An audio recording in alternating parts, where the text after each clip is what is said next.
নমস্কাৰ লাৰ্ণিং পড এছামলৈ আপোনালোক সকলোকে স্বাগতম জনাইছো। ৰাজ্যৰ অংগনবাড়ী কৰ্মী আৰু সহায়িকাসকলৰ মাননি বৃদ্ধিৰ দাবীৰে চলি থকা আন্দোলনৰ এটি বিশেষ আপডেট এই ভিডিঅ'টোৰ জৰিয়তে আপোনালোকক অৱগত কৰিবলৈ চেষ্টা কৰিম।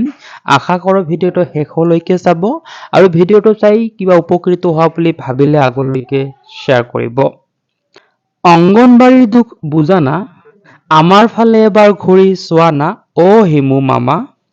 এইদৰে চৰকাৰক ব্যংগ আৰু কাতৰ আহ্বানৰ সুৰীয়া গানেৰে হাজাৰ হাজাৰ অংগনবাড়ী কৰ্মী সহায়িকাই উত্তাল কৰি তুলিলে মহানগৰীৰ চচল।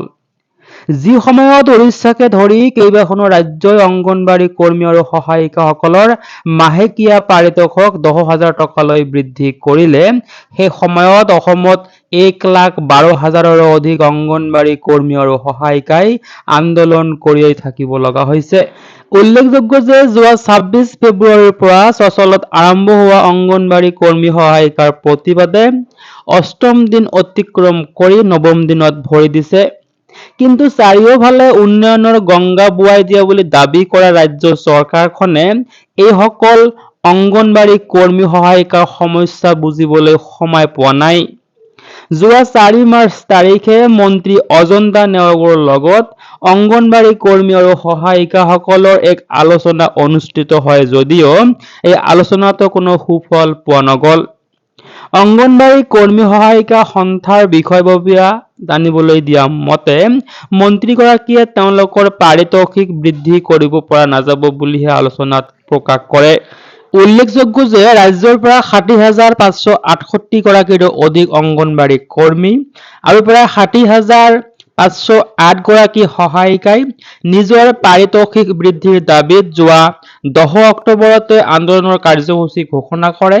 কিন্তু 19 অক্টোবৰত বিভাগীয় সঞ্চালকৰ লগত তেওঁলোকৰ এক আলোচনা মিলিত হয় আৰু সঞ্চালকে অংগনবাড়ী কৰ্মীৰ বাবে 12,000 টকা, মিনি অংগনবাড়ী কৰ্মীৰ বাবে 10,000 টকা আৰু সহায়িকাসকলৰ বাবে 7,000 টকালৈ পাৰিতোষিক বৃদ্ধি কৰি ৰাজ্য চৰকাৰলৈ প্ৰস্তাৱ প্ৰেৰণ কৰিবলৈ সিদ্ধান্ত গ্ৰহণ কৰে আৰু সেই মৰ্মে তদানীন্তন সঞ্চালকজনে ৰাজ্য চৰকাৰলৈ বৰ্ধিত পাৰিতোষিকৰ প্ৰস্তাৱ প্ৰেৰণ কৰে। কিন্তু তাৰ পাছতো ৰাজ্য চৰকাৰৰ গা নলৰাত 26 ফেব্ৰুৱাৰীৰ পৰা চচলত অবিৰত আন্দোলনৰ কাৰ্যসূচী ৰূপায়ণ কৰি আছে। এই প্ৰসংগতে এটা কথা উল্লেখ কৰিব পাৰি যে মূল্যবৃদ্ধিয়ে ভয়ানক ৰূপ ধাৰণ কৰাৰ সময়ত এইসকল অংগনবাড়ী কৰ্মী সহায়িকাই ন্যূনতম পাৰিতোষিক লৈ সমাজৰ প্ৰতি সেৱা আগবঢ়াই আহিছে।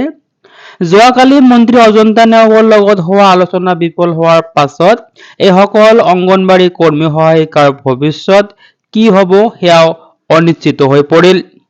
ইফালে আলোচনাৰ বিফলতাৰ পাছত অংগনবাড়ী কৰ্মী সহায়িকাসকলে তেওঁলোকৰ আন্দোলন অব্যাহত ৰখাৰ সিদ্ধান্ত গ্ৰহণ কৰিছে। তো এই ভিডিঅ'টোৰ জৰিয়তে আপোনালোকক জনাবলগীয়া ইনফৰমেশ্যন ইমানখিনি আছিলে। ভিডিঅ'টো শেষলৈকে চোৱাৰ বাবে ধন্যবাদ।